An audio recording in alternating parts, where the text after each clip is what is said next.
Welcome to Three Count Commentaries. This is your host, Mongo Slade, and I am overjoyed at the super push of Lashley. It is really heartwarming. So let's get right into this Raw from February the 22nd, 2021, the Miz Lashley segments. So Miz is celebrating being the WWE champion. There's fireworks, there's decorations, there's balloons, and he cuts a promo. He talks about being in WWE for 16 years and outlasting all of the quote-unquote top superstars. All the titans like Batista and Cena and Edge, and he even said Lashley. None of them can stack up to him. None of them are on his level. And that, there was nothing sneaky about him cashing in his money in the bank. He told Drew McIntyre he was going to do it. And he said he did it. He said he was going to do it. And he said that he deserves it. That he deserves to be the WWE champion and that he's not asking for our respect. He's demanding it. So I love this part. Now, I have been a hell of a critic of starting every Raw for like 3 months with The Miz. But it seems like with just the title switch, now it makes more sense to start the show with him. You start the show with the champion. At least you should. Unless you're going to start it with a match of some type of description. So The Miz comes out, talks about his long run. 16 years in the wrestling business, 16 years in the WWE, and he really could have cut a far more serious promo about this and been spot on. Because again, we talk about The Miz, he used to be bullied. He could have told the stories that, about people kicking him out of the locker room, even though he kind of just said the locker room didn't believe in him. He could have just told the stories about getting kicked out of the locker room, being humiliated and forced to stand in front of the world, not knowing his lines, how far he's come, all this type of stuff. Like The Miz is probably the best story in wrestling, in the wrestling in a long time. And he ain't got the Santana story or the Keith Lee story or the MVP story or something like that, where, these guys literally came from nothing. But, he has a different kind of story of perseverance. It's perseverance of a different kind. The guy doesn't belong. People doesn't believe that he belongs. And you still see a lot of that even today, 16 years later. I mean, who knows how many WrestleManias the guy's been at, how many bumps. The guy's never hurt. Anytime he does take time off, it's to do something extracurricular like a movie or a TV show. He's almost never hurt. I can't think of any time that The Miz actually legitimately was injured for a long period of time. I know he did get a concussion at WrestleMania 27, I believe it was, but he didn't take that much time off from that. Like The Miz is probably one of the most reliable guys on the roster, and he's been through a lot of shit, and he hasn't, pitched a bitch and walked off. He's done a lot of stupid jobs. He hasn't quit and, gone on Twitter and complained with anybody about anything. He just goes to fucking work. Like he is the epitome of what, you should be. He's the chief overachiever. I'm talking about he got a hotter wife than he ever should have gotten. He's made more money in the business doing this, and it's been amazing. And I am truly I was about to say overjoyed. I'm truly happy to see The Miz, as a WWE champion. I am. It's not because I'm a huge fan of him. I think that he's kind of annoying doing the same thing over and over and over again. But now that he can, do something different, this is good, because he's in a position now where, he's in debt with a loan shark, and that's basically what's going on here. Is he borrowed some cash, now he can't pay it back, So, he talks about demanding our respect, and he'll never get it. We already know that. But it's an interesting thing to put out there into the world. So Lashley shows up with MVP. And Lashley and MVP are like, MVP congratulated The Miz and says that, Lashley should get some credit. And then he says that maybe they should start disclosing the terms of Lashley's assistance in Miz winning the WWE Championship. And then, so he says, well, John Morrison cost Lashley his title. And then you also promised Lashley a title match, the first shot. So you're in debt. And Miz says, hey, look, I'm the WWE champion now. I got all of this stuff going on. I got to do all this media. I got, all of these Make-A-Wish. I got all this stuff to do. My plate's kind of full right now. I'll get back to you. And he just kept, we got Fastlane. We got all this stuff going on. It's just a lot of stuff going on. I'll get back to you. And Lashley was like, nope. hemmed him up and said, "You got 1 hour.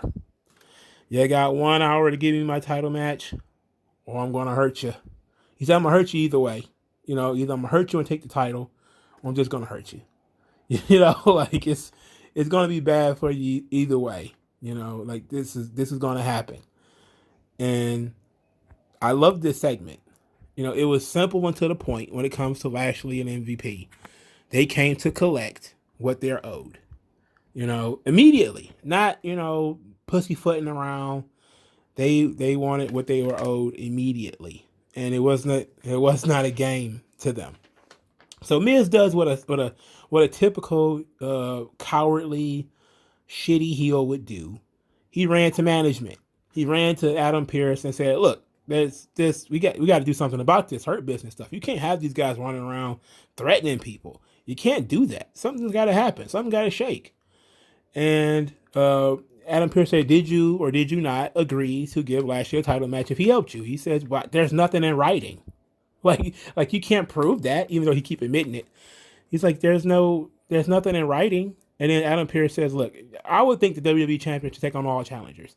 And then Miz says, I intend to when the time is right. I want to do it on my own terms." And Adam Pearce was like, nah, I think you should go ahead and handle this problem right now. Because this was a good segment because the Miz trying to get out of it is just as important as how he got in it and the fact that he is in it. You can't have a character like the Miz not scheming in an attempt to get out of something that he obviously cannot win. So we're in a situation where the Miz is like, a chipmunk staring down a Mack truck. He's really trying to get the hell out of this situation. So then we get to Lashley's ultimatum. They had a clock on the screen and everything, which I thought was a nice touch because it really made the first hour really seem important. Like, okay, now we got something to look forward to in hour number 2. Like, okay, we counted down. We get to Adam Pearce is in the ring. He introduces Miz and Lashley. Lashley is dressed for his match. Miz is not. Miz is in a suit. He's not prepped for the match. And Miz says, "Look, I just need more time. I want to honor and respect the WWE Championship. To give it the honor and the respect that it deserves, I need some time." MVP said, "Look, you promised us. Now you're gonna have to give us this title match." Miz says, "Look, I'll give you the title match. I just need time to prepare. I need like a week." And then Adam Pearce was like, he hemmed and hawed, and then here comes Braun Strowman, completely out of the bushes. Out of nowhere, Braun Strowman shows up, blames Adam Pearce and Shane McMahon for keeping him out of the Elimination Chamber, and says that he's more qualified to be the WWE champion than Lashley is. Miz tried to stir the pot, obviously. He was like, "Oh, yeah, you're going to let him talk to you like that, Bob? You going to let him talk to you like that? He's saying you're not qualified to be the champion." And MVP's like, "Shut up. You ain't about to stir the pot." He's like, "I'm not trying to stir the pot. He's doing a great job of being a cowardly shitheel and trying anything to get out of this situation. So, because Shane McMahon got called out, Shane McMahon comes out there. And Shane McMahon goes into it, telling Adam Pearce he needs to tighten up this ship because, these guys are making backdoor deals and they're up to no good. And he says that Strowman just cannot walk around demanding title matches. And that said that the chamber was for former WWE champions. And that was kind of it. And why Strowman can't understand that is beyond me. But I don't think that he doesn't understand. He just doesn't care. Like that's just kind of how it is. But they kind of made him seem like he had a brain full of rocks. Like he just doesn't get the theme of this former WWE champions and Money in the Bank. Like he didn't get that. Also, it was interesting for him to say that, Strowman can't show up and demand title matches when Goldberg literally did it. Goldberg literally just showed up and was like, "I want a title match," and shoved Drew McIntyre and got a title match. I mean, consistency, nil. None. But Bill Goldberg is a legend. Strowman is Strowman. So we get to get to the story. So Strowman says that he thinks that the idea of the Elimination Chamber only being for WWE champions sucked. Shane McMahon sucks. Adam Pearce sucks. Lashley sucks. Everybody sucks. And that he wants a title match right now. Shane said no. So then Strowman challenged Lashley and said, if I'm still more qualified than Lashley, I'll kick his ass or whatever. So Shane set up the match, Strowman versus Lashley. And if Strowman wins, it will be a triple threat match next week on Raw. And then Lashley chop block Strowman because Strowman muscled in on his match. Now this was a decent segment. I'm not so sure how I feel about the introduction of Braun Strowman out of nowhere. I think I understand why, because you want to continue establishing Lashley. You want to continue to establishing that Lashley is going to be the guy, or that he is an impenetrable wall that the Miz can't just scheme his way out of. And the match proved it. Like Braun Strowman versus Lashley was the main event of the show. And they, outside of them throwing each other a couple of times and one maybe big power slam, Lashley destroyed Strowman. Like he just rocked him. It was. I love that they start calling this thing the Almighty Spine Buster. Like that's pretty badass, man. He did this on Strowman, and it was like, oh boy, he was slam dunking a refrigerator. It was badass. And then he pinned him with the spear. It was a dominant win. And then he put Lashley put him in the hurt lock after the match. They really shit on Strowman a lot. they kind of do, because remember, like, he went through this with Roman. When Roman first turned heel, Roman beat Lashley. No, not Lashley. Roman beat Strowman damn near to death, and then choked him out post match, and that's how he was sent home all that time. It's like Strowman does not matter at this point. He has no character, no direction, and I guess he was just there filling in. Maybe it's probably supposed to be Keith Lee maybe in this role, but they just replaced him with Strowman, which was fine. The Miz was on commentary during this match, and he kept talking about how people need to earn title shots around here. That maybe there should be a tournament. I thought that might have been a great idea. That maybe there should be a WrestleMania main event tournament. I remember, I forget what year it was. It might have been 2005 when they did the Gold Rush tournament, where it's a number one contenders tournament for the World Heavyweight title. And if I remember correctly, Edge won it while he had the Money in the Bank, and he just got beat by Batista on like a random episode of Raw, if I remember correctly. Like they could do that, like a Gold Rush tournament for a WrestleMania title match. That'd be pretty sweet. You could even do the whole 2 matches. Well, I wouldn't do the 2 matches a night gimmick because you just did that at Elimination Chamber. But that would be a pretty cool thing for you to do, like a fast lane tournament where you win the tournament, you get the title match at WrestleMania, and make it like a sweet 8-man tournament. That way you'll have programming over Raw, and you'll still have matches you'll have at least one match on Fastlane that has some serious stakes. But would they do that? Probably not. But it would be interesting. Anyway, Miz tried to attack Lashley after the match, only for him to get himself spine busted, and then he was speared. And Lashley posed with the title and said 1 week, the almighty Bobby Lashley would be the WWE champion. And I would be very excited if I thought that was going to happen. But I don't believe it's going to happen.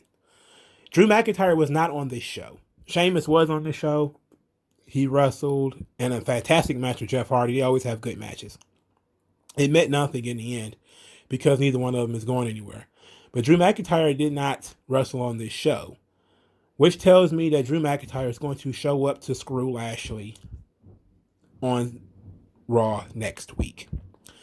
And that would be karma for Lashley. It would be, Lashley, the dominant, the monster Lashley, was supposed to get this title match, supposed to be able to beat The Miz. And either McIntyre's going to just hit him with like a bunch of claymores, and either he's going to get disqualified, or it's going to be the Miz with a fluke win.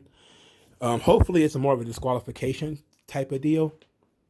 But I see McIntyre just basically fucking Lashley out of this title shot. Because it's the perfect karma for McIntyre. And then maybe that's when you start reintroducing Sheamus. I did see some people say that maybe we need to take a break from McIntyre. He was in the title picture for almost a full calendar year. Now, he wasn't the champion the whole time, but he was champion most of the time. Outside of those 2 or 3 weeks, Randy Orton was the champion. I agree with that. I agree that maybe we do need to take a break from McIntyre, but I think that break needs to be after WrestleMania.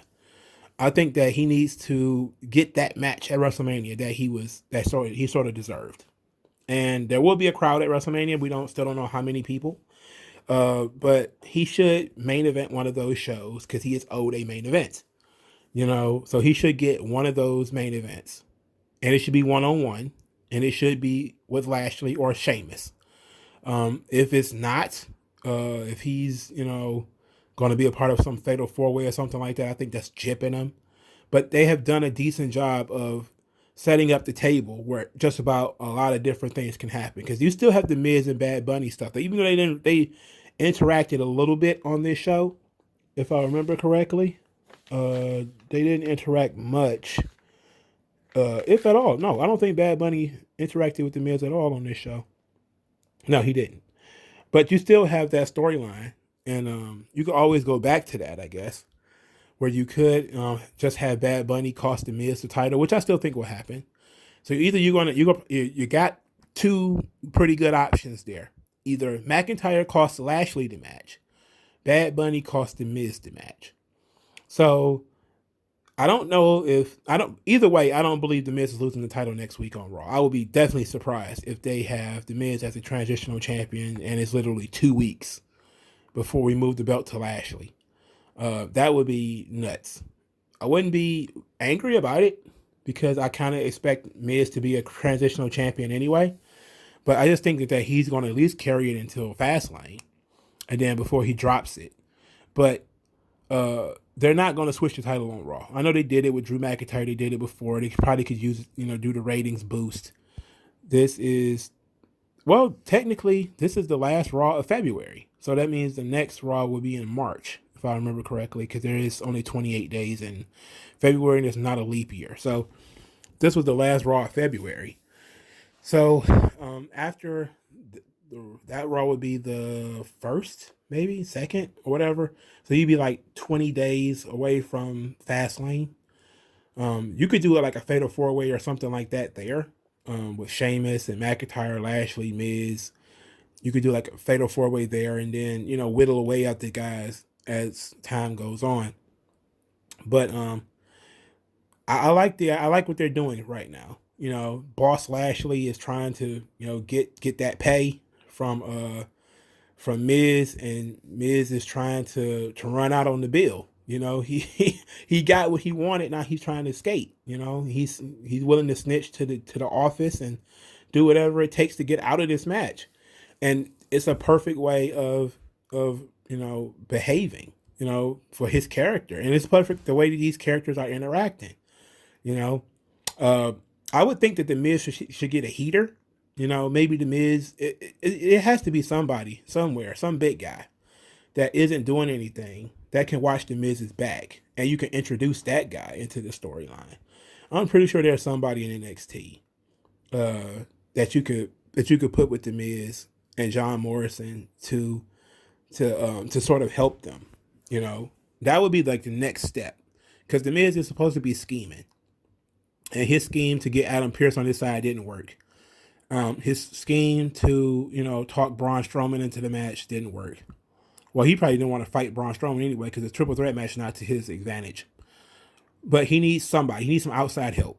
And I think that's where he's probably going to antagonize Drew McIntyre maybe. Or antagonize somebody else into interfering or getting involved or poking their head in and getting in the way. And that'll be his way of getting out of the match. Because you have to get him out of the match without him losing. Unless you're just going to have him lose the title. You have to get out of the match without him losing. And you also have to get out of the match without hurting Lashley too much. So that's a very delicate line, because Lashley is looking like an absolute freight train right now. And that's a good thing. That's really good. And I'm glad for him. And if he wins the title on Raw, I'd be overjoyed. Legit. Let me know what you guys think on the comment section below. Like this video, share this video, subscribe to the channel. Use the hashtag 3Count Commentaries to support 3Count Commentaries. Thank you guys so much. You want to send cash, please do via the Cash App that will be in the comment section. Thank you guys for your time, and I'll talk to you guys later. Peace. Peace out. Yeah, shed light. I know what that's like.